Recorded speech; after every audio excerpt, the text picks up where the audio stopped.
Welcome to Unexpected Points. Kevin Cole here. I have a legitimately very special guest. I was thinking about saying very special guest, but I realize if I say that for every single guest, then it kind of dilutes the specialness here. But I have Etr'S Mike Leone here. And I will say this. We're going to get into the process of stuff. We're going to get into the work that you've done, which I highly respect. But speaking of gut, like an intuition and whatever, informed, I would say, analytically informed intuition, there's just certain people who I listen to where, yeah, the projections, the picks, the ideas, the players to target kind of like aligns with what I'm thinking, but there's also like a process type of thinking. And that for me is more convincing than anything that goes on. And I would say you're ranking right up there at the top. So I appreciate you taking the time for doing this. Yeah, I appreciate that. That intro is too generous, but I really appreciate it. Thanks, Kev.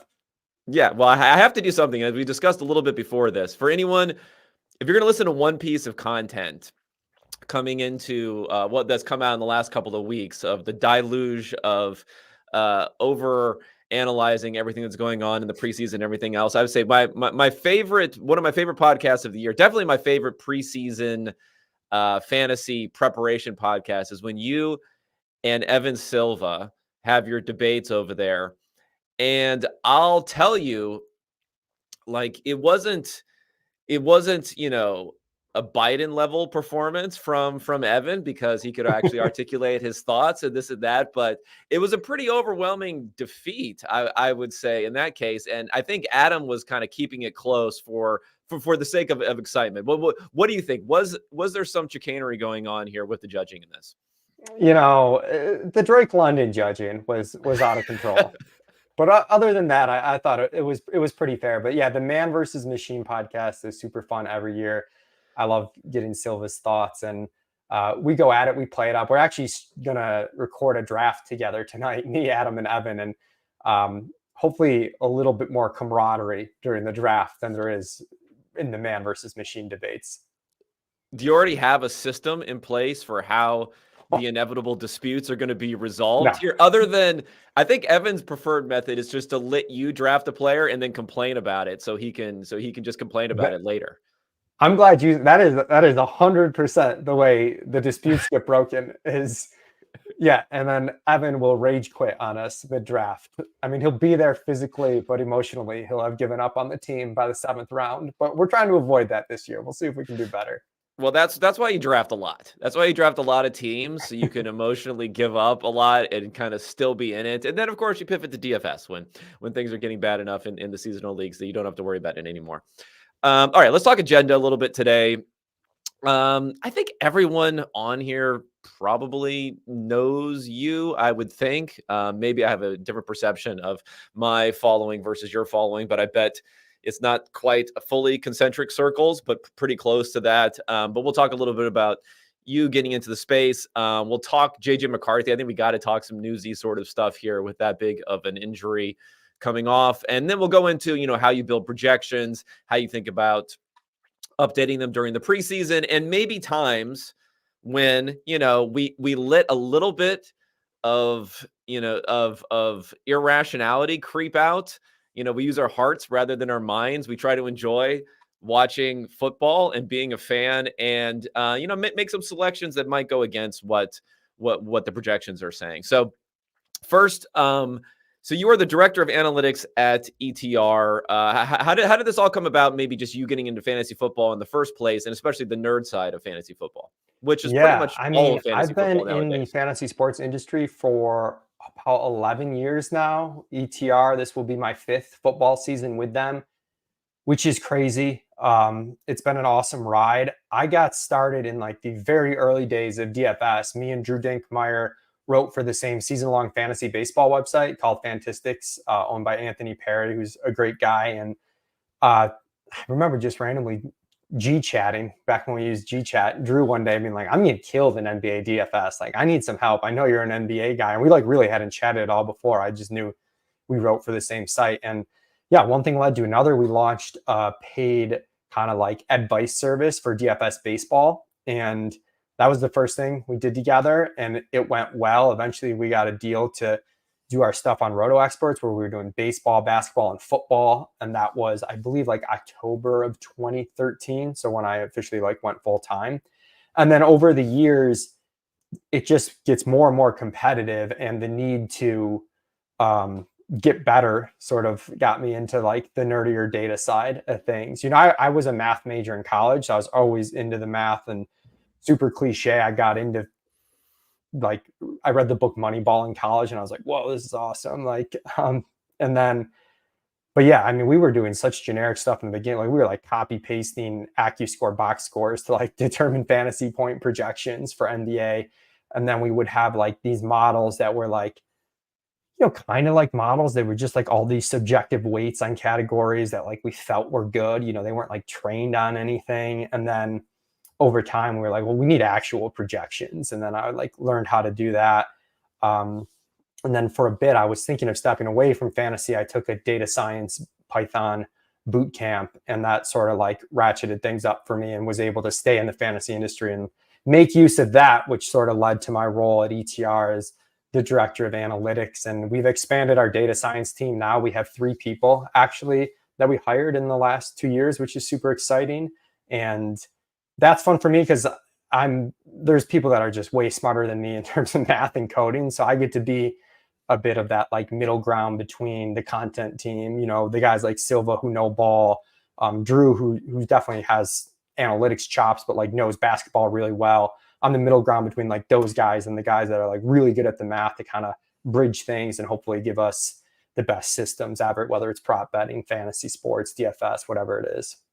Now, how do you communicate, or how do you make that impression of that type of investment? Because what I could see is, and I've seen this has happened at different organizations I've been a part of, is that, and especially in this sort of space, a lot of it is I don't want to say a personality based thing, but there's an attachment, a trust level factor, right? That goes into, like, when ETR is founding, we're talking about Adam and Evan coming together, kind of established people. And it's not just like a brand, like a crazy thing like a Vegas Dave or something. It's like really Yeah. trusting their type of analysis.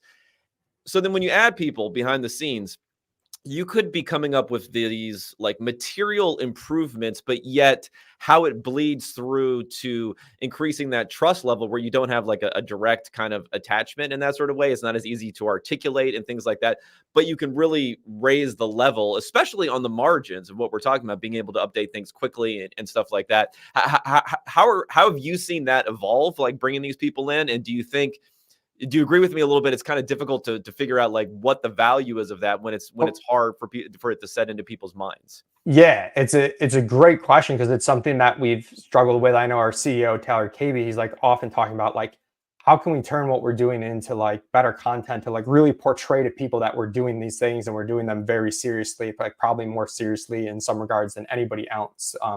Which is basically the question you asked is the question we're asking ourselves, which is like how do we portray that to people?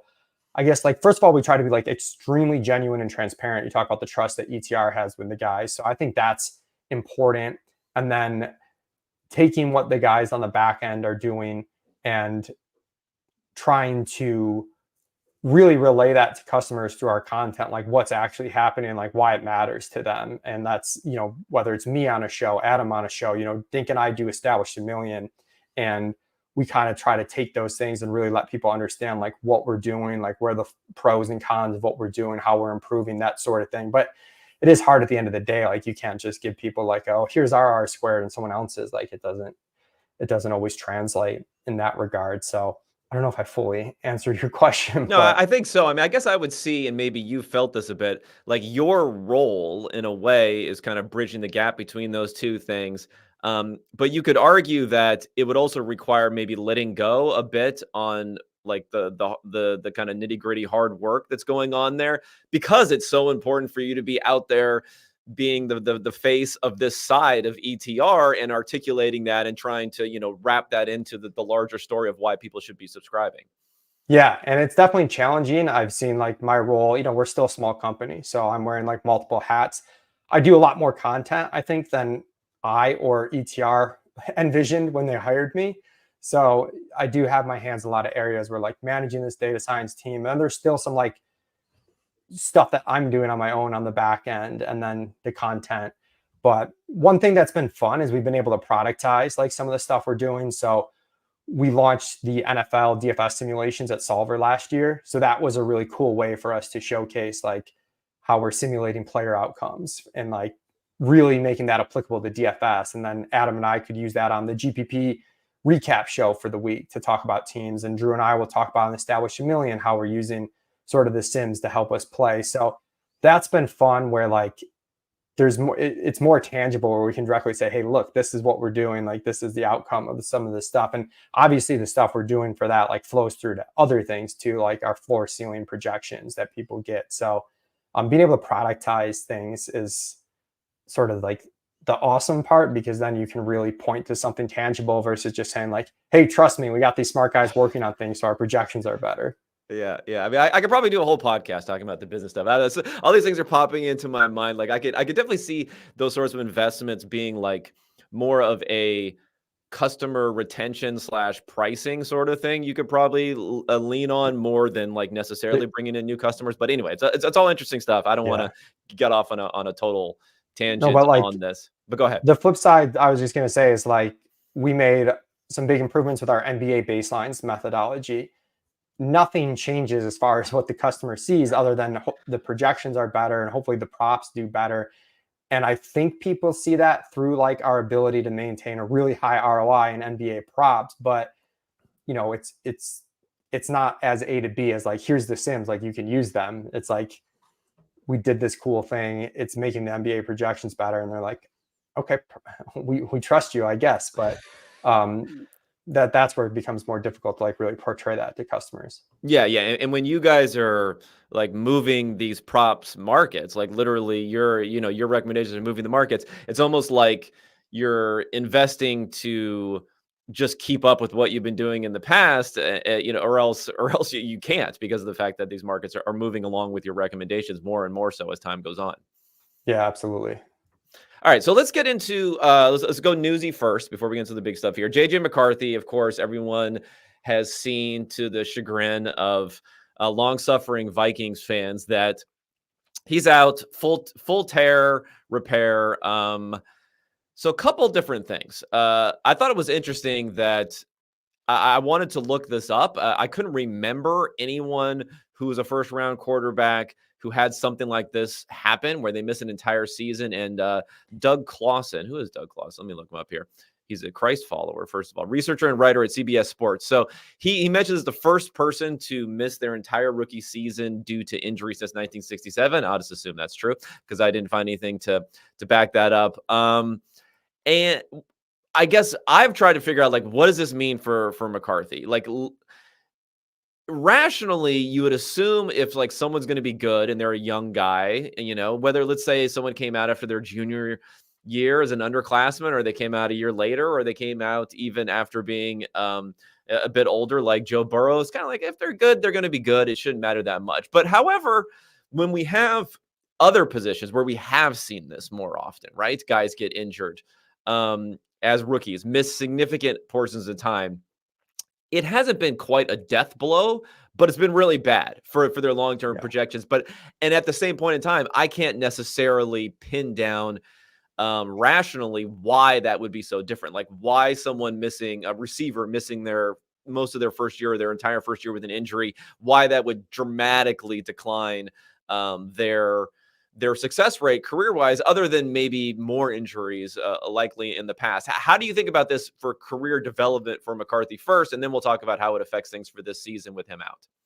Yeah, from a career development standpoint, I guess if you're trying to spin it somewhat positively, I guess it'd be that McCarthy was thought of as a little bit of a project. I mean, he played for a Michigan team that dominated, doesn't have a whole ton of dropbacks on his resume, seemed unlikely to begin the year as the starter, was very likely to take over at some point as the starting quarterback. But yeah, so there's a little bit of like, if you're a Vikings fan and you're trying to cushion the blow, like in some ways this was always going to be, to an extent, a redshirt season.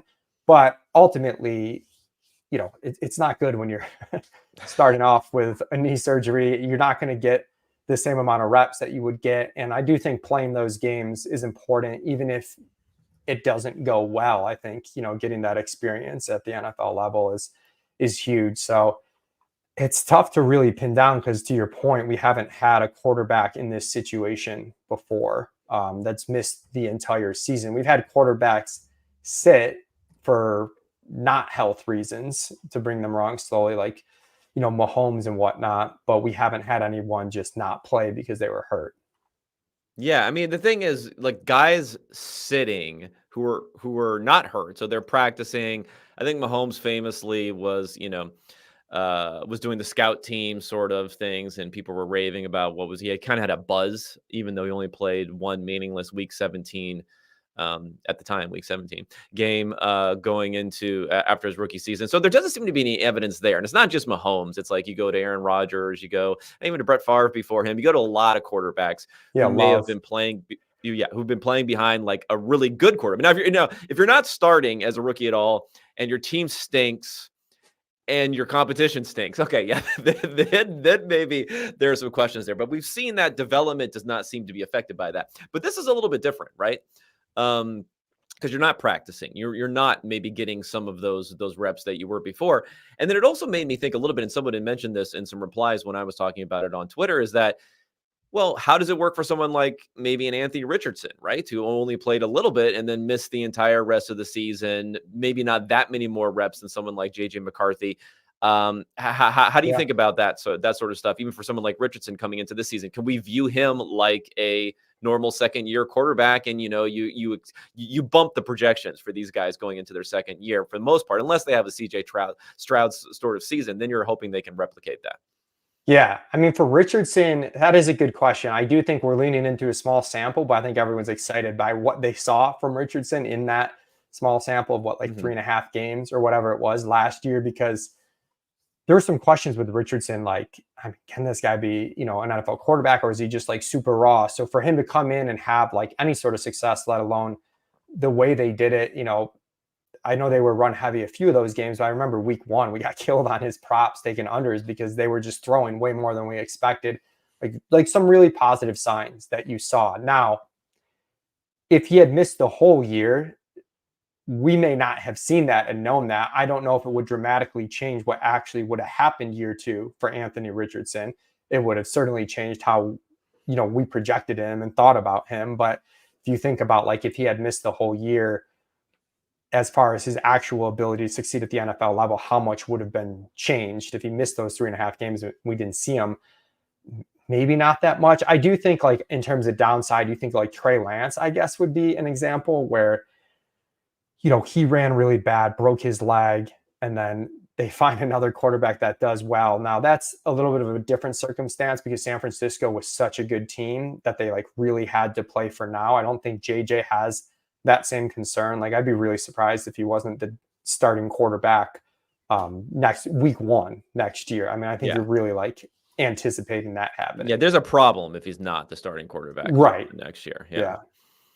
I guess the net thing is like it's not a good thing, but I don't think it's like a death blow. That's kind of where I stand because I can't find it. But this whole thing about other positions scares me a little bit. Mm-hmm. At the same time, I think teams are more likely to, move on perhaps at other positions if a guy can't get healthy, can't get those reps, and it's just like your expectations are really, really high for the fact that they're going to play. And like if you're not playing as a wide receiver as a rookie, like what are you doing? Like what's you have no purpose basically if in 3 wide receiver sets and other things like that. So when that happens, maybe those guys get pushed a little bit back more so than what would happen at quarterback. So I don't know. I do think that's what I think. Like quarterback has such investment that JJ is going to get every chance possible to succeed and start next year, where this could be completely moot. But if you're, even an early second round wide receiver and you miss the whole season, that investment's just a little bit less. And,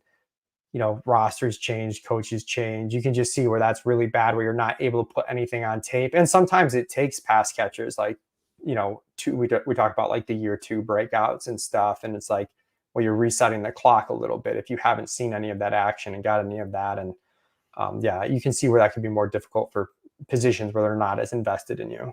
Yeah. And very, I mean, maybe it's not appropriate, but the fact that he looked okay, like in a preseason game before going down, I was so excited, man. at least fan wise, is going to carry some weight, I think, to his leash potentially going into next year. Okay, so let's talk Darnold. Okay, so I had some Darnold stuff that I put up yesterday, and Darnold may be one of the better like numbers versus context slash vibe slash the feelings people have about this sort of guy. So I mean, he was the number one, he was the number 3 pick for a reason. I think if let's say no team in the NFL going into the 2018 draft had a starting quarterback, I think 25 of them may have taken him number 1 instead of Baker Mayfield. If not, 30 of them may have taken him number 1 instead of Baker Mayfield. So he was like that type of prospect coming out. He's been up and down, and I think that's the problem. It's been significant, this sample of bad evidence that he's given us, but you could also say that the context for the Jets and for Carolina has been bad. Like, how do you think about projecting him in a situation which should be better, where we've seen some marginal quarterbacks like Mullins or Dobbs or whoever be functional, at least in that sort of offense? We've seen Kirk Cousins put up his best numbers in Minnesota, and last year before he got injured, he was killing last year. So how do you think about that? Yeah, I think this is where it's hard to sometimes for us like distinguish between like fantasy and like his real life impact. So because according to the numbers, he should stink. He should stink, right? Huh? He should stink according to the numbers, like efficiency wise. Yeah, he should stink from like an EPA perspective and like in terms of helping the team win. But I think I think he's going to put up enough numbers that the Darnold high is not going to go away just because of the structure of the Minnesota offense. Like, I think he's going to have like a decent yards per attempt. And I think they're going to throw at like a higher rate than most teams with Sam Darnold would throw the football, just because of the way they're structured. And we'll talk about that a little bit too if we talk about like impacts on the other pass catchers and stuff. So I'm like slightly optimistic that he's going to be pretty solid for fantasy and like put up some raw numbers. But again, like that's where it's easy for me. Like I get to just predict that side of things. I don't have to predict, was he actually playing good at quarterback? And I would suspect that the answer is he's, still pretty below average. If you look at his career, I mean, basically sub 60% completion rate, like every single stop, which isn't good. Even I was looking at that 1 year partial season with Carolina. The last one, he did have like a really big YPA spike, but I think that was a little bit fluky for sure. And he didn't have as many turnovers also until the end, until he like completely flamed out in the last game. But yeah.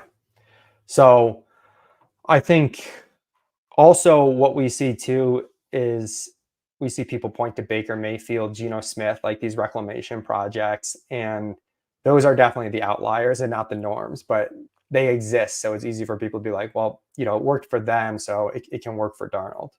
Yeah. I mean, again, like the differences I would say is Geno got like a season and a half maybe of reps. And Rex Ryan hated his guts so bad. I remember there was one game. I remember watching a game where he literally would not let him throw the entire time. He had like two attempts through 3 quarters or something like that. It was, oh man, it was I will say the Geno being good, or at least like average, is one of the more shocking things to me. Like after that many years in the NFL, I just would have never anticipated that. So good on him. The Baker one too, though. Like, I mean, he set the rookie record at the time. Yeah. He was like up and down. He was up and down in. Yeah. There's a lot more to point to than there is for Darnold. Yeah. So I guess when people are thinking about Darnold, and this is going to go into maybe best ball more so than seasonal drafts, but if you're drafting the guy and if you're penciling in, 17 NFL starts, that would be my thought of how I might differentiate than some other people, is to say, sure, in this offense, he could put up fantasy points, he can do whatever. But like, this is a team that has a little bit of a difficult schedule to start the season, needs to win probably when we're talking about coaching and everyone being around for a few years. I mean, they can point to next year, but we've seen guys get fired despite that, when the owners just kind of had enough, basically. Like, what's the chance that we see Nick Mullins at some point this season if they're not winning games and he decides to have a couple of his 3 turnover fests in a row during the middle of the season? Yeah, that's a good point, and I think there's a little bit of concern there. Still kind of optimistic they're going to give Darnold his 17 games and he's going to be good enough. I do think if he does get those 17 games, like I said, I do think he'll be pretty good. Like last year, they were just, you mentioned Mullins, Dobbs came over with like no practice time, and they were still chucking the ball a decent bit. Part of that was game script related, but even if you look at pass rate over expectation, they were positive the second half of the year, not nearly as much as with Kirk Cousins, but they were still positive, and that was in some negative game script. So they had games with, 40 pass attempts. They were consistently in the mid 30s, and you've got probably the best wide receiver or top 3 wide receiver in the NFL in Justin Jefferson that can help fix a lot of things. So I do think if he can, hang on through that early season schedule stretch and get TJ Hawkinson back at some point, it could be, I don't want to say like it's like there's a lot of upside, but I do think he could be like same as like Baker Mayfield second half of fantasy production. Yeah, I can see that. I remember I comped him coming out as being like Jameis Winston-ish, and I kind of see a little bit of that in him. You could get some good results, or you can get some pretty bad results. So how does that flow through then to everyone else? I guess it would mean it's a good thing probably that we don't have a rookie, even if there was this upside chance of the rookie being CJ Stroud-ish, of McCarthy being that guy. How does it flow through to the projections for everyone else on the offense? Yeah, I think it's a good thing. Like you said, there is like with McCarthy, like there was this chance that like, oh, he's just really good, and the whole offense does better than expected, like we saw with Houston. But obviously, CJ Stroud was a much different prospect than JJ McCarthy. And with McCarthy in particular, I did have some concerns that Minnesota actually might change their play calling a little bit, just because, again, going back to like the Michigan thing, not to like overemphasize one data point, but he really didn't throw the ball a ton. So, and then you're coming to the NFL and you're thought of as a little bit raw. Like I had some concerns, not necessarily that it would be really bad, but just that the team that is like somewhat aggressive would be more conservative, dialed back, try to protect him a little bit. I think with Darnold or Mullins, whoever it is, they're just going to play their normal style, which is probably a little bit positive pass rate over expectation, given the strength of the team now. That pass rate of expectation is probably above average to begin with, based on the game script. So I do think it's a net good thing to know that we're not going to see JJ McCarthy this year, just because I think it just really stabilizes the top level play calling for Minnesota. Yeah. Okay. Good. So I like having this conversation already because like you get locked into your takes. So like as I'm less negative to I'm more negative than the crowd on Darnold. It slowly starts creeping as people like push back to being like I'm rooting for Darnold's complete and utter failure, and I don't want to. How it goes. Yeah. And I don't want to be doing that as I'm getting like Davis. I have to call out Davis here. He sent me this thing of like adjusted yards per attempt, guys, over the years, and how Darnold looks pretty good. And I'm like, you're comparing it to like John Elway in 1983 or something like that. Come on, bro. Like, what are we doing here? You would be last in the NFL if you were an average quarterback back then. But that's called motivated stats, which are the worst. That's hysterical. Okay, so let's go on to anything else that's going on in preseason. Um, I mean, I guess it would be my guess that people are kind of over-indexing and adjusting based upon a lot of what we see in preseason, but there's probably certain things that can really be pivotal that people are not adjusting for, especially if we're talking about in a home league or something like that, where people have lives and are touching grass on a regular basis. Yeah, the under adjusting versus over adjusting is my nightmare every offseason because I'm just worried about both sides of it. We're trying so hard to get it exactly right. I do think like when you're seeing this camp news and preseason highlights, there's like a few things you really have to keep in mind. One, like you got to understand the context of like what's happening. Eric Gray breaks off a big run for the Giants. People get excited, but everything about that game sort of signaled that Tyrone Tracy's probably the running back too, right? Like, so we don't want to overreact to that. We want to understand the context of things. You also, I think, need to apply some sort of common sense and have some sort of prior on things.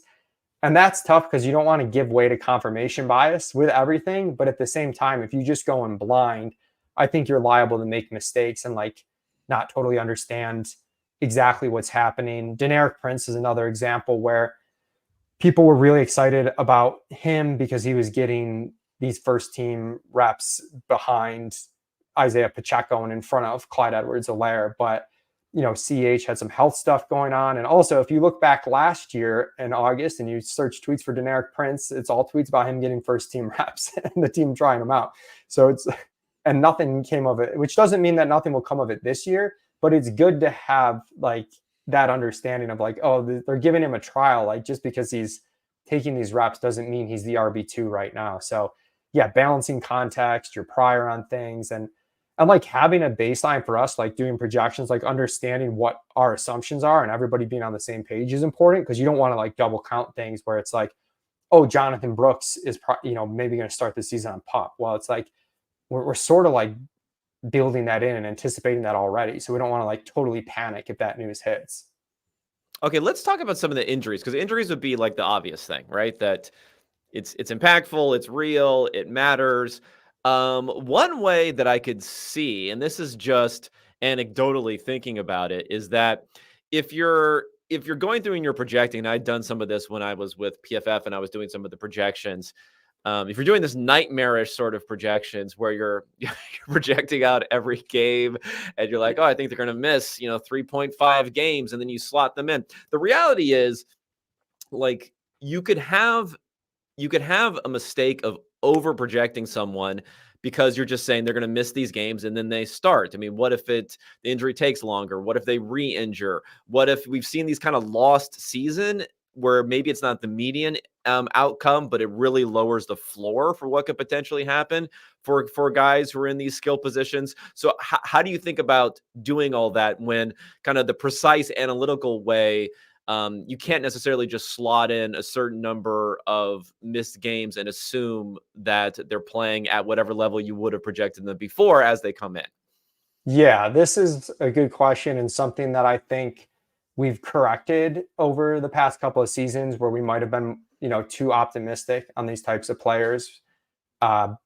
Generally, the risk reward is like, if everything goes to plan, they miss the games that you're projecting, like you said. But there's way more tail risk on the other end of them just either missing more time or just not being productive when they come back. And I know early in the offseason, for example, we were like really behind ADP on guys like Nick Chubb, TJ Hawkinson, J.K. Dobbins. And as camp goes on, like we see the market sort of come back to us as people sort of like have more realistic expectations of what might happen there. And then J.K. Dobbins is a good example, one that's tricky to deal with, because you get a lot of camp hype where it's like, oh, he might be the RB1 to start, and like he looks pretty good. And you're trying to weigh that against, we're still concerned he might not be effective or could re-injure himself, even if he does play week 1. So for us, honestly, like a lot of that stuff ends up being kind of subjective, where we have not necessarily a direct miss games, but in terms of like the total volume for the season, we might shade a little bit conservatively. And then we also do like base projections for our season long projections and ceiling cases. And in the ceiling case, we have like the odds of the player hitting the ceiling. So someone like J.K. Dobbins, we're likely going to reduce his odds of hitting that ceiling. And that's kind of a subjective thing. Those odds aren't like, super scientific mathematic at this point, but we do sort of like directionally adjust for the things you're saying, which is like, yeah, he looks good now and he's playing, but there's still definitely this risk that he's just not going to be 100% healthy at any point. Yeah, or he starts healthy and doesn't make it through the year. Yeah. The running back thing is particularly interesting because I think like efficiency is difficult to project just based upon circumstances. But at the same point in time, like there are just so few running backs where you could say, if these guys miss the first 5 games of the season, whoever they put in on any team like has a chance of kind of being good, right? Has a chance of being good in that number one role. And then like how many guys can you be confident they're going to step in and have anywhere close to a dominant share at that point? You almost have this, like, you have a risk of maybe not starting at all. And then you have a risk of this just becomes a timeshare where you wouldn't, a significant timeshare, or they're on the wrong end of a timeshare where you wouldn't have projected that at all going into week one necessarily. Yeah, and we do too, like, try and take into account this is a little bit of a tangent from what you said, but Yeah. there are like injury docs and stuff on Twitter, and like a lot of them are really, really bad, but there are some that we pay attention to, and like we get a sense for like this Christian McCaffrey calf injury is probably not a big deal. Like we're not, the re-injury risk doesn't seem that high. We're not really going to panic and be too worried about that versus like some of the other injuries. And I think like, Javonte Williams last year was one where it was like, this was a pretty significant injury. Like it's not like a regular clean ACL, it's probably going to take him longer than other players. Whereas, Breece Hall last year, based on, the type of injury he had, we felt a little bit better that, yeah, if he starts off slow, he's still going to be okay. And we don't always get it right. Of course, I cherry picked two examples that went the correct way, but I do think like trying to find people that actually know what they're talking about with the injury and like comparing to like historical similar injuries helps. It's not perfect because modern medicine changes at a very quick rate, and some of these injuries guys come back from quicker than before and are okay, but it's still helpful to have some sort of context there. Yeah, the Javonte Williams thing, that was a journey for me last offseason, because I remember some reports came out pretty early on about like that he was looking so spry and healthy. And then I was writing about like, don't buy it because like this is Yeah. and then he ends up being like ready to go week one and everything else. I'm like, oh shit, I fucked that one up. And then he stunk. So I guess in the end, it came back to being okay. Right. And there was one a few years ago, I know like Ben Gretsch, who you had on the show recently, was like majorly fading James Robinson off I think it was off an Achilles. I could be wrong, but he's like these things take time. And then James Robinson, has a great week one. And then I think he ends up getting traded or something. He's just like not heard from again. And it's like, to your point before about there's some risk other than just when they return or how good they do in that one or few, those few games to start the year. We're talking still like the whole season. And, that's the biggest, most difficult part about fantasy in general is like, we're getting all this news about like depth charts and like so much of that will be moot halfway through the year. And we're trying to get it right for the full season. Yeah. And I also think running backs are probably willing to put themselves in the game like when they're not even fully healthy, because they kind of, again, they're worried about their status, as opposed to a wide receiver will just be like, oh, maybe I don't feel like, maybe I'm a little nicked up, my contract's coming up in another 18 months or something. I'll take my time. I remember there was a famous there's a quote from Curtis Martin where he was talking about playing for Bill Parcells in the Jets back in the day, where, he was like banged up or he was tired or something, and he's coming out of the game. He wanted to come out of the game, and Bill Parcells told him, listen, every time you come out of the huddle, someone else is going into the huddle. So like, just keep that in mind. That was like his little reminder of you want to be out there. And I think that really applies to these running backs. Yeah. I mean, the free agent contracts kind of speak for themselves there. Like they need to capitalize when they can. Definitely. Okay. Maybe just quickly on like the process of going through higher level for projection. So we have, of course, like team level with some degree of certainty, depending upon coaching and whether or not personnel has been, consistent year over year. Then you have the player level stuff. We have efficiency, we have volume for each. Like, how do you think about mixing together all these different things? Because theoretically, you could be tweaking and updating and thinking about this an infinite amount of time. I'm actually a little bit disappointed that before we got on here, you said you were at the gym and you weren't making these adjustments to the projections here. Because again, you can't be tweaking yourself into insanity, which I have done in the past doing this. So how do you think about all these different things, especially when there's like such a high degree of unknown when we have so much offensive coordinator turnover, so much player turnover, and things like that? Yeah, I'd say to start, we've tried to do our best to model like what team play calling looks like, and going back even like 3 seasons of data can like have some signal if the coach hasn't changed. Where you know, Kansas City, their pass rate over expectation is, I think, like first. It might be, or at least top 3. Every single year, they haven't changed their coach. We know that there's more signal to that than a team that just had a high pass rate of expectation 1 year and not 2 years ago. So I do think like relying on like the high level like philosophy of the team and like going back a few years and whether there's a coaching change or not helps give us a little bit more confidence in the play calling, or know that we should maybe draw it closer to the league average. So that can be helpful.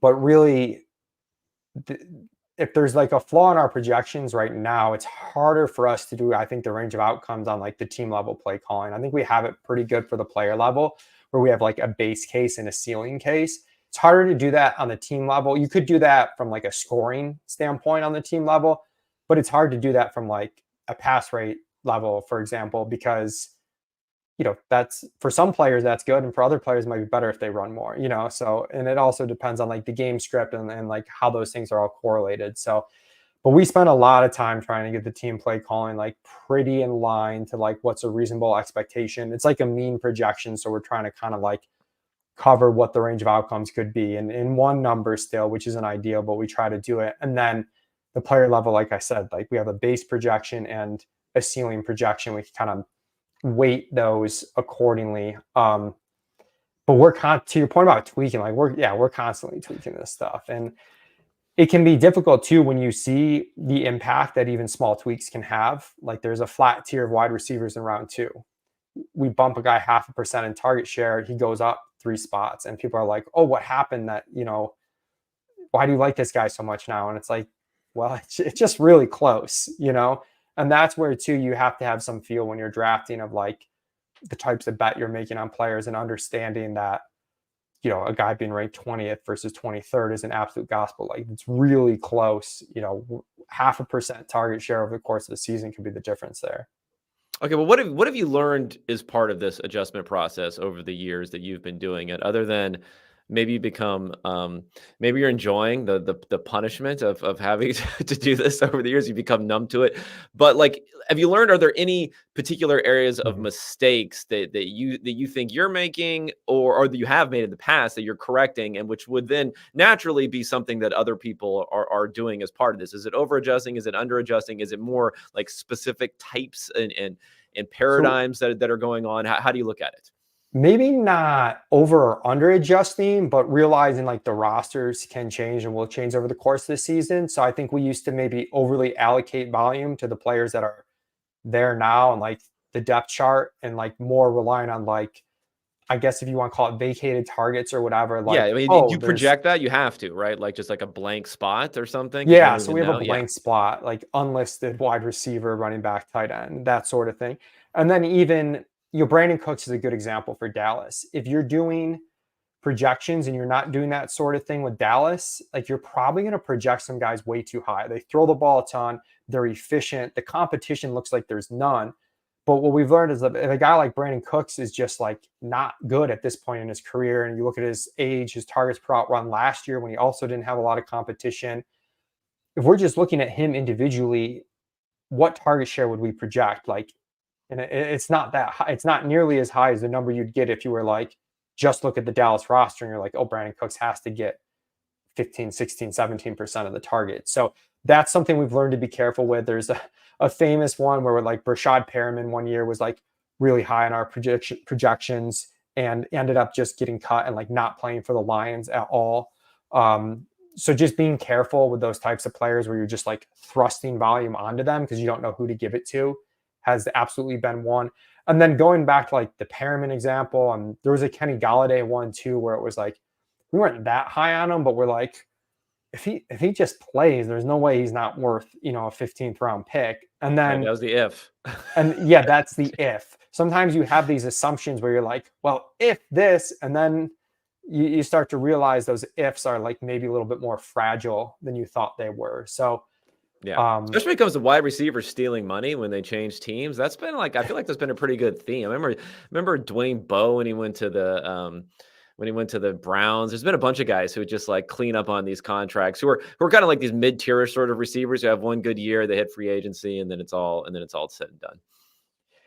so yeah, I think that's a big one for sure. And then of course we didn't always have ceiling projections, and we just knew that, if you're doing a base projection and you're projecting the guys that actually matter for fantasy, like some of these rookies with upside and stuff, you're never going to get them on base projection where they should be ranked for a fantasy draft. And that's where we started to layer in the ceiling projection. And, same thing for like handcuff running backs and stuff, where we're like, oh, Tony Pollard behind Zeke only projects for like, I don't know, 15, 20% of the carries.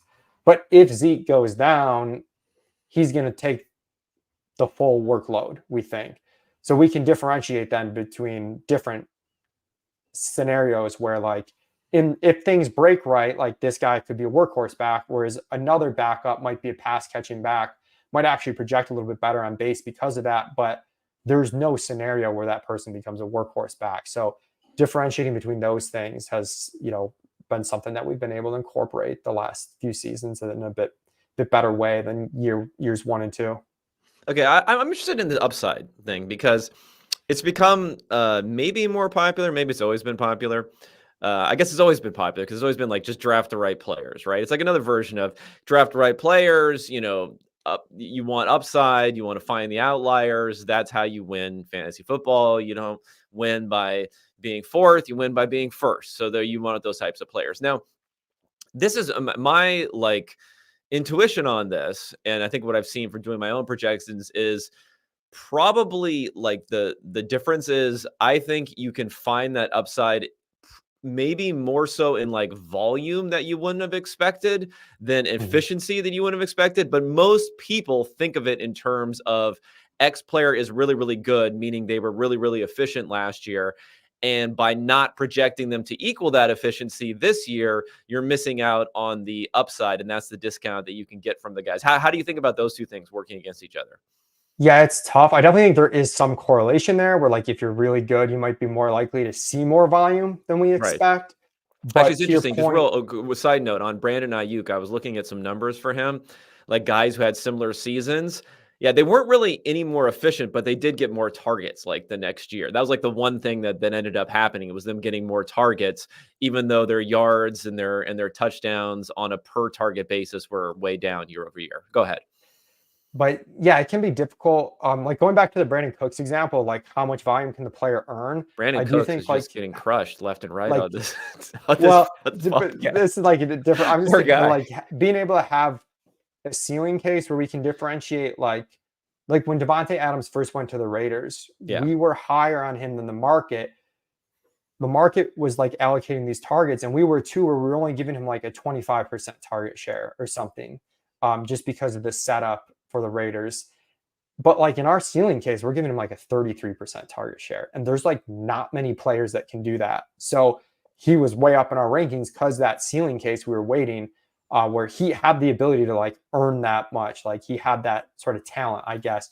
Stephon Diggs, when he went to the Buffalo Bills, was a similar thing where it's like, uh, at that point in time, it was like, oh, they've got, Cole Beasley and John Brown or who, it wasn't like a clean, there were no vacated targets when he came there. So it was a tough projection. But if you're like, well, this is the type of player that can earn that amount of targets, that's something we saw with ceiling. To your point about like the volume, though, I do think people underrate that if you get volume, you could just get a little bit lucky, for a year in terms of efficiency. Right. Like, There's like the volume um, plus efficiency leads to this outcome. Like that outcome is simply not possible if you don't have the volume, right? Like at least it becomes within the realm of possibility once you have the volume. yeah. So you want to be careful. I mean, the dead zone running back thing gets talked about so much, but Josh Jacobs 2 years ago was a guy where we're like, we were higher than the market on him, at least the best ball market. And someone asked me on stream, like, what's the upside case? And like, I couldn't articulate a great upside case. It was just like, well, he's the starting running back. Like, Yeah. and Right. that's kind of what happened. He had this unexpected year. I mean, it's not like he had no pedigree. Like, he was an early first round pick and whatnot. And he did show the ability to have a workhorse role. So I do think sometimes there might be more upside in some of these players that earn a ton of volume where they could just run pure. I think like Christian Kirk too, who I liked a lot last year. And I think it ended up coming out pretty neutral, and then he got hurt at the end of the year. But I was like, I think he's not your prototypical upside player, but I think when you're earning like these types of targets from Trevor Lawrence, we think the team can throw a lot. Like, he can run into a season where if he just runs a little bit pure on touchdowns, like, he has a very high ceiling case. So it's difficult, but then when we zoom out, we do want to like respect, like, looking at kind of studies that show us that, like, oh, the guys that like absolutely crush their ADP are generally like young players or efficient players where we just haven't seen the overall production from yet. And I think, you kind of want to mix on your fantasy teams, really. Because you so like look at the rookie wide receiver thing. Last year we had like Puka Nakua and Tank Dell. Like, those guys, the return on investment was enormous. But you do also have a lot of guys that miss when you're pricing that in, where Jackson Smith and Jigba, Quentin Johnston, basically all these rookie receivers, the ones that went earlier, kind of killed your teams. Like, all of them except Jordan Addison was kind of fine. I guess Zay Flowers was fine too. But I do think you kind of want to mix, where there is a tendency, because I've been flawed where I've been like, oh, and if I'm in a more casual league where these rookies are more accessible, I take too many of them. And it's like, come week 3, I'm like, I can't hold all these guys in my roster. Like, I'm diverging more into fantasy strategy than straight like upside in terms of projecting though. No, that it's interesting with the shift over time. I mean, it used to be more of a thing that rookies were like constantly overdrafted, but we have seen more success, I think, from rookies recently. Another area, and this would be interesting, I want to hear how it affects your projections, is like guys switching teams, especially with wide receivers. It was like basically you lower their projections, you cut their projections in half when they're switching teams in the past. But those were guys who were free agents who were let go. And now we have this whole trend of people being traded when they're in their prime, who have done pretty well as they're going to the next team. And that's also like how much of like uncertainty is good versus uncertainty is bad in those types of situations where we have guys in new settings. Yeah, I think a lot of it, the uncertainty thing, just comes down to like what's the market assuming, like which side are they assuming? Because you look at, like, to your point, like Keenan Allen going to the Bears. The market's building in, and he's got some other risk other than switching teams, where he's just like an older wide receiver and not necessarily this huge efficiency guy. But Diabetes, apparently, from what I'm the reading in yeah, trading camp reports, but up to 230.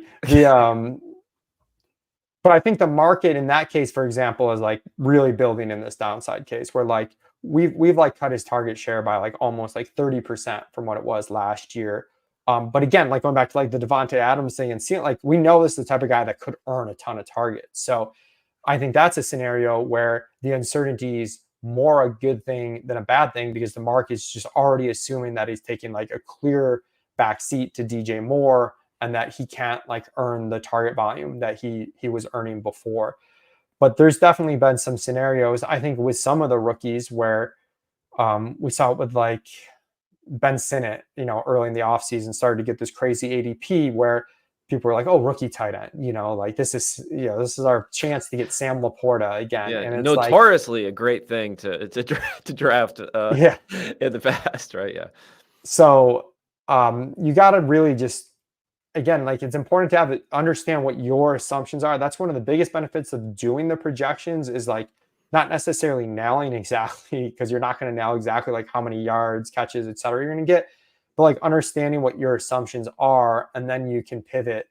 Whereas if you don't know what your baseline is, you can sway with the news and the hype a lot more. It's harder to appropriately adjust if you don't know what you're assuming. So like with Keenan Allen, like maybe we start to get nervous, but we know what we're assuming and building in, and like we're taking that into account, if that makes sense, as opposed to and same thing with like some of the rookies too, like as far as like how much upside you're building in already. It's like, oh, you see an exciting, Xavier Worthy catches a bomb in training camp, but it's like if you're already building that into your projection, like this ceiling, like the fact that he's having a really good training camp, like you really want to keep moving it when you've already built that in.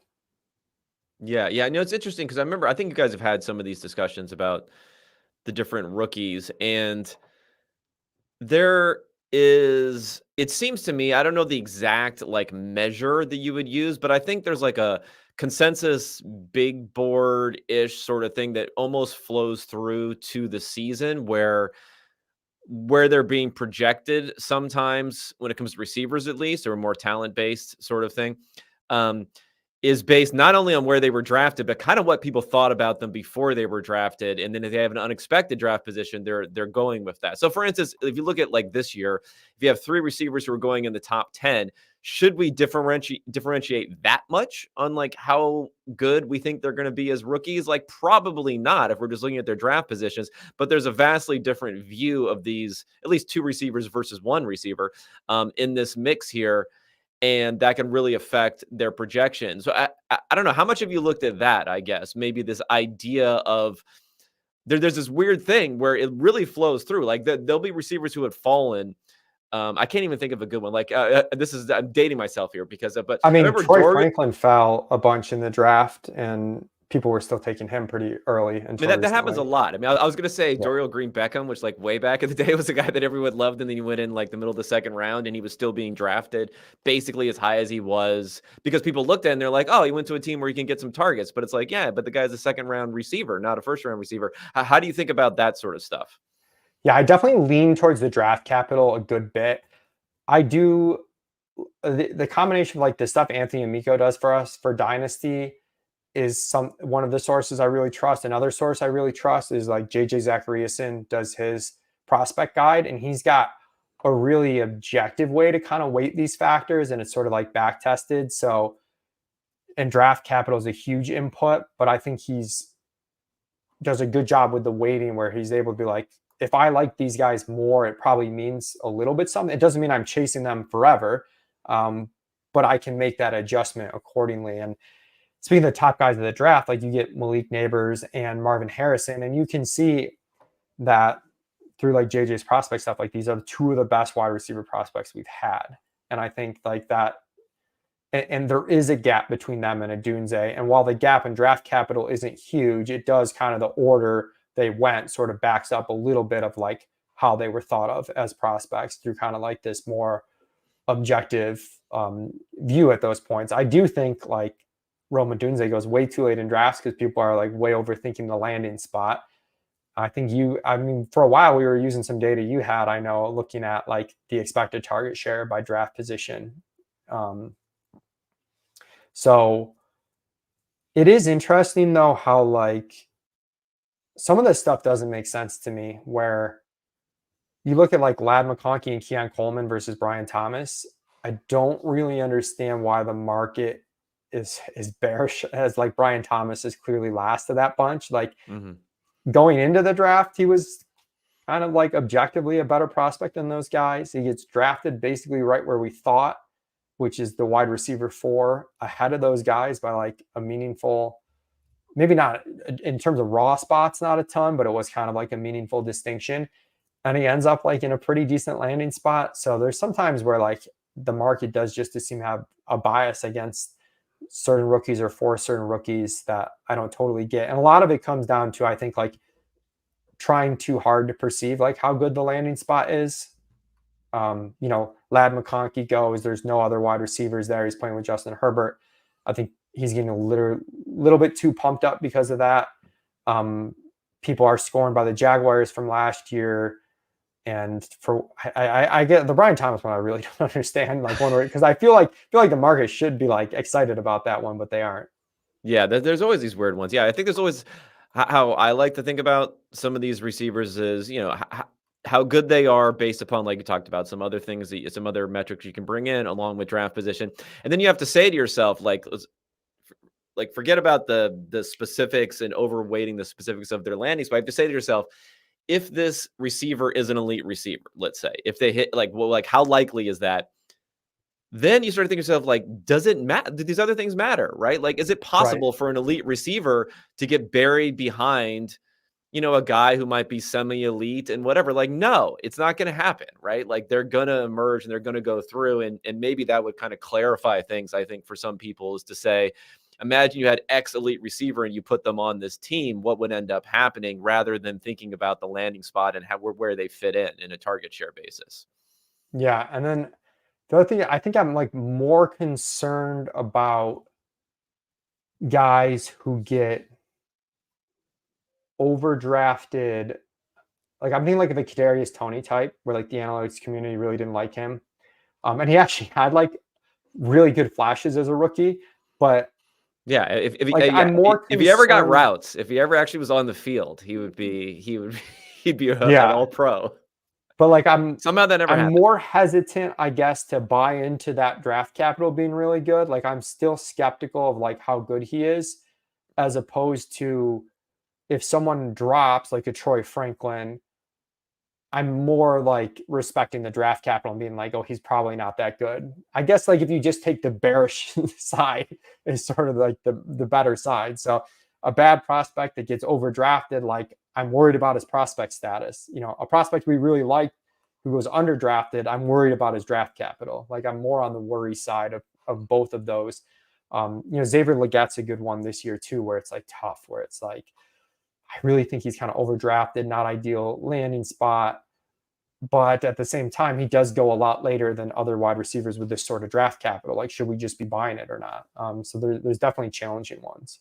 No, I think you're right on that. And I think there's also a bias, like a hindsight bias, where if a player breaks out from a mid or late round draft position, somebody loved them. They were a good player in Yeah. college. Okay, they were a good player in college. They're going to have nice looking stats in college, so someone's going to be able to say like, oh, we should have known this guy was going to break out because they were good. And it's like, yeah, everyone is kind of good in the NFL draft, and we're ignoring the dozens of players who also were good who did not break out, who had similar draft positions.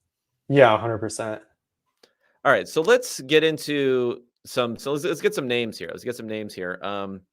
About how guys, you mentioned Brian Thomas. So I guess Brian Thomas is on your list for a rookie guy that you're looking at here. Who else are you positive on this season where maybe we'll think about it a couple different ways? Because, when you have the best ball crew, which is, overanalyzed everything.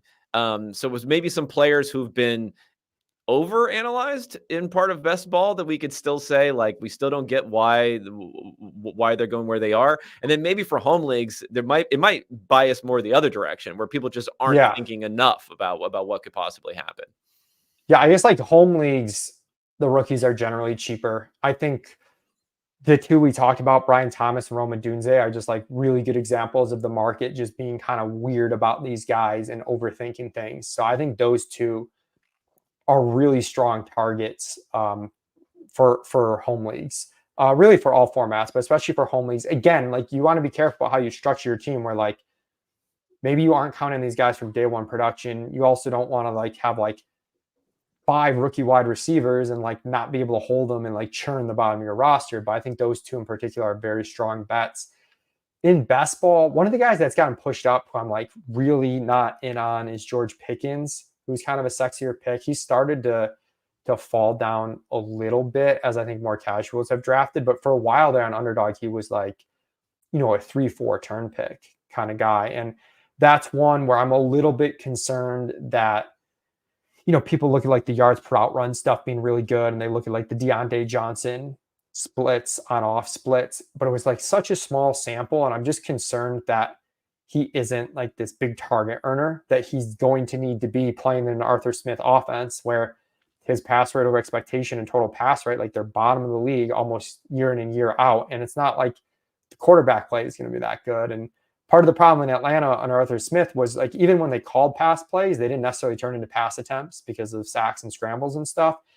And you might have a similar situation with Russ and Fields. Like those guys take sacks at really high rates. So Yes. not sure if the overall volume's there. So I'm a little bit worried on George Pickens.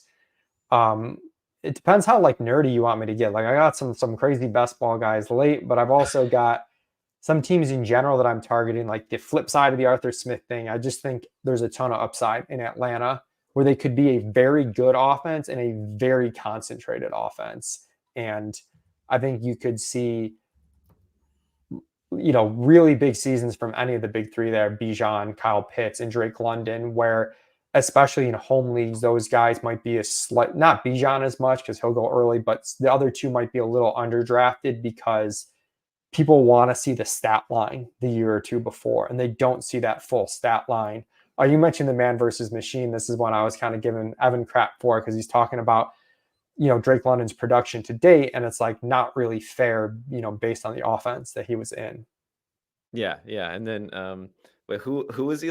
Then you guys are also having an argument about it was a brand. I guess it was Cooks or someone who like hadn't had a 50-yard game in it forever that Evan liked. So yeah, you can paint it either way.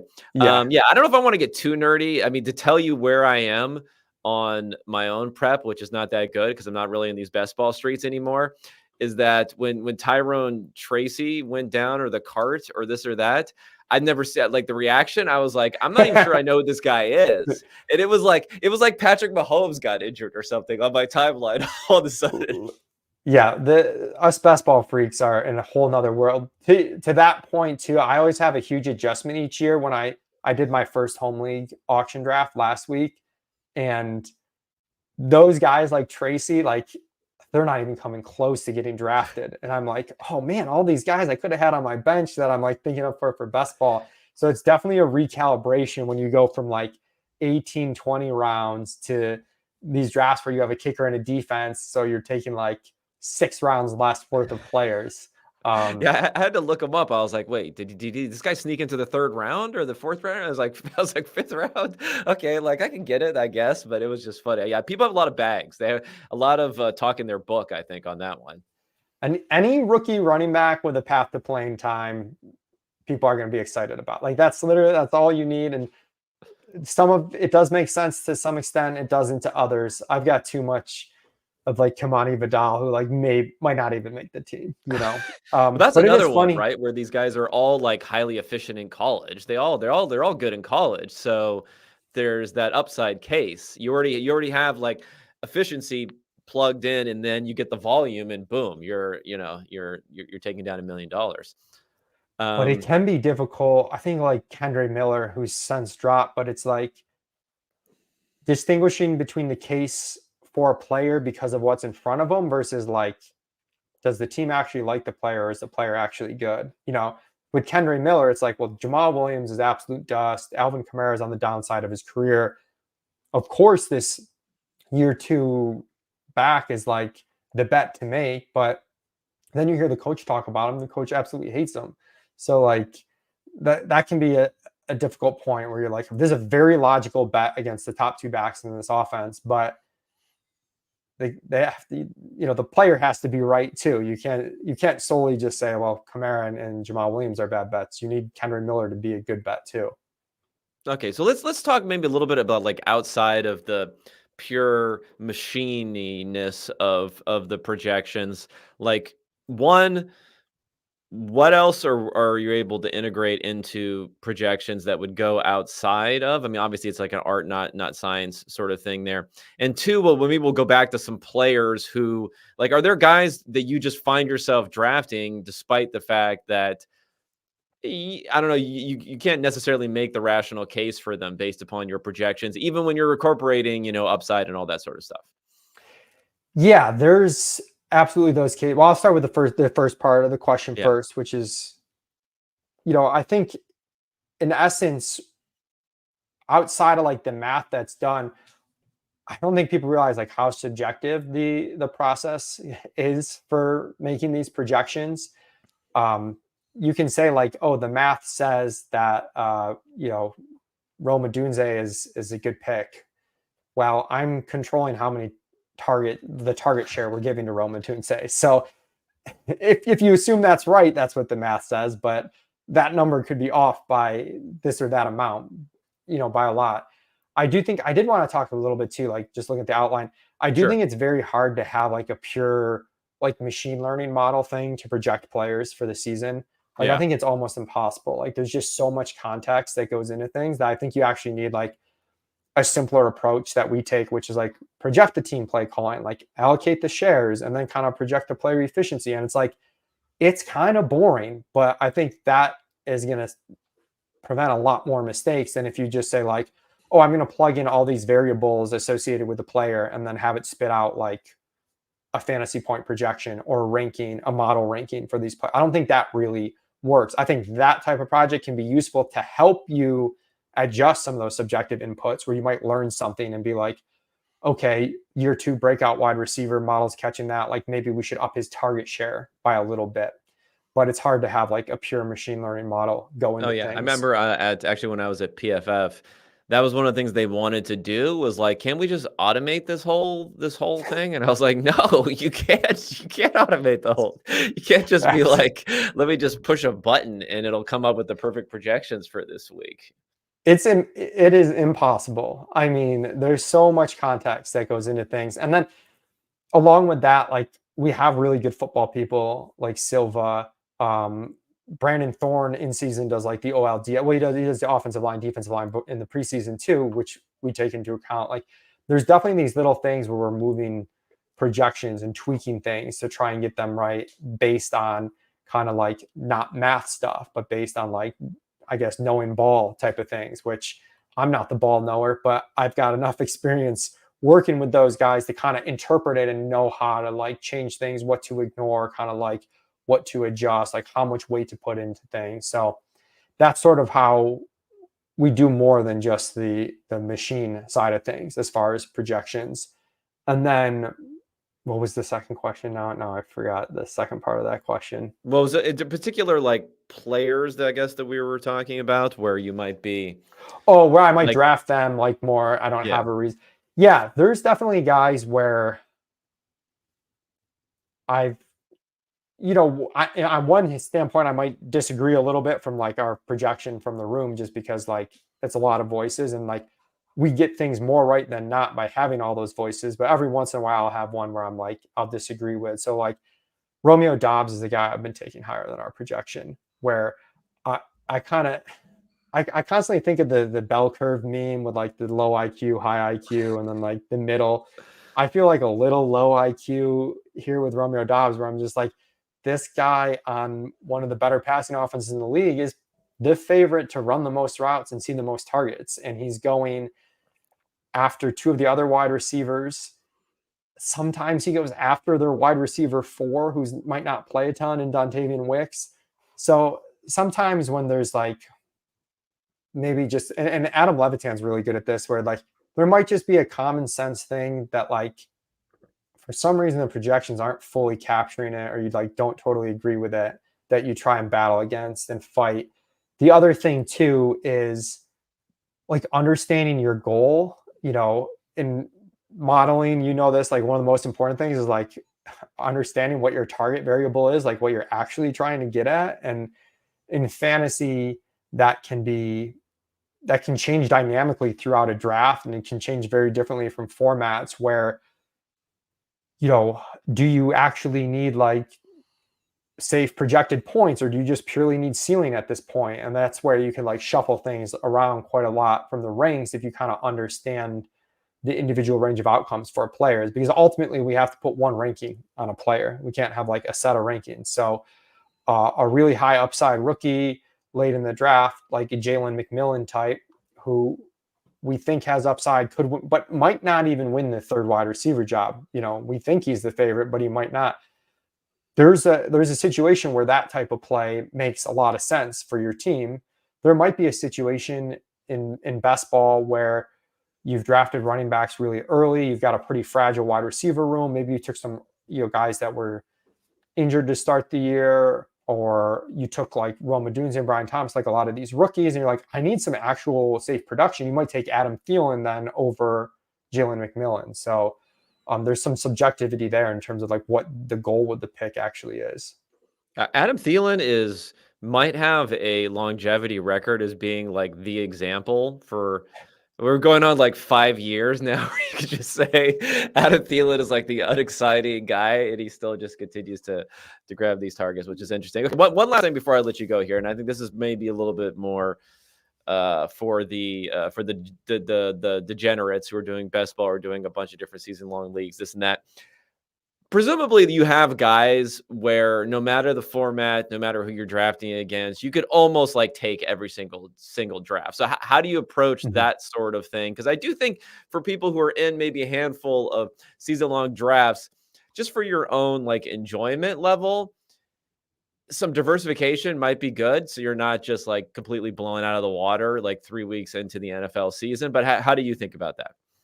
Yeah, I guess there's two things. First, I would say like best ball versus redraft are really different, I think, in this regard, where best ball, I'm a lot more spread out. One, I think like the ADPs are a little bit sharper in best ball. So that's part of it. But two, just the way the game's played, I think like there's more outcomes for players that matter and impact your team. Whereas in redraft, sometimes it can be a bit more binary where you're like, I am trying to get, quote unquote, league winners that become obvious starters. And anything short of that, I don't really care about too much. So there can be a lot of differences. So I think the player pool is much expanded in terms of the players that I'm willing to draft in best ball right off the bat than it is in redraft, where some of these, like Adam Thielen, I don't think I would ever, there's a situation I would take him in a redraft league because I can pick that production up on waivers if I need to at some point. Like you can cut guys, you can manage the roster throughout the season. So that narrows down the player pool. So I'm going to be less diversified in redraft for sure. Combination of the ADP not being as sharp and just the fact that I'm just aiming for like those really big wins. And I can kind of, if it goes wrong, I can kind of maybe figure it out and do some things. But the other aspect of this, I think, holds true for both. I do think you want a sense of where players are going to go and not just blindly draft off your list. Like there's some leagues where Malik Neighbors might go in the 50s as opposed to the 20s, like a gargantuan difference based on like format that you're playing in. I'm not going to take Malik Neighbors in the middle of the second round, even if I think he should go there in that form. Like you're trying to build as strong of a team as possible. So sometimes you have to risk losing a player you really like and hope that you can get them later at a better price tag in order to like build a better team overall. And it's like you risk a really small loss of like, oh, maybe Neighbors was better than Nico Collins, but like how certain of that are we really? Whereas if he drops to the fourth round, at that point, you're pretty certain he's the best pick on the board and you've waited and you got him. And if you bink that, your team's in like a super good position. If you lose out on him, what'd you lose? Like a little bit of confidence on a 1v1 earlier. So that's where I diversify a little bit, but I am much more likely to have like a lot of the same players on the same teams in my redraft leagues. All right, man. This was awesome. I'm glad you took the time. I know there's probably a cart that's come out for someone while we were talking in this this interview. So you have like speaking of just algorithmically updating, you have to have like different levels of cart. There's like, did he walk to the cart? Did he limp to the cart? Did he hop on one leg to the cart? And then all that sort of stuff built into your projections. Oh man, we've had a couple of injuries, Tyrone Tracy and Jordan Addison, where we were like, oh God, this is bad. And then it's like, no, it's totally fine. Projections back to where they were. So I appreciate it so much. I mean, I don't know if you guys really have anything to plug other than like, go get a sub over at ETR, especially for your season long drafts and then rolling it into the season for DFS. Anything else in particular though, that you guys are working on that you want to highlight? I'll highlight the Establish the Edge podcast as part of the Establish Row Network, but Ben Gretsch and I did, if you're into the projection stuff we talked about, we did a projection special going division by division. So there's 8 episodes, one for each division. They're long. They're like an hour and 20 minutes each. But if you're into that sort of stuff and the nitty gritty of like how we're projecting teams and players and seeing the range of outcomes, make sure to check that out. Yeah. I had Gretsch on here a couple weeks ago. No surprise that I've had you guys bookending each other here. And I'll just say, I can't, for what you guys are doing, like, is not only like kind of like the love of the game in certain things, it's the love of the fantasy football game. And then also like the methodology and the process going together there. I can't imagine like a better combination of all the stuff you guys got going on over there. So much success. I'm sure you guys have had a lot of success and I'm sure there's a lot more coming in the future. Awesome. Thanks so much, Kevin. Appreciate All that. right. Thanks for the time, Mike. Thanks for everyone for tuning in, and I'll be talking to you guys next week. Thanks.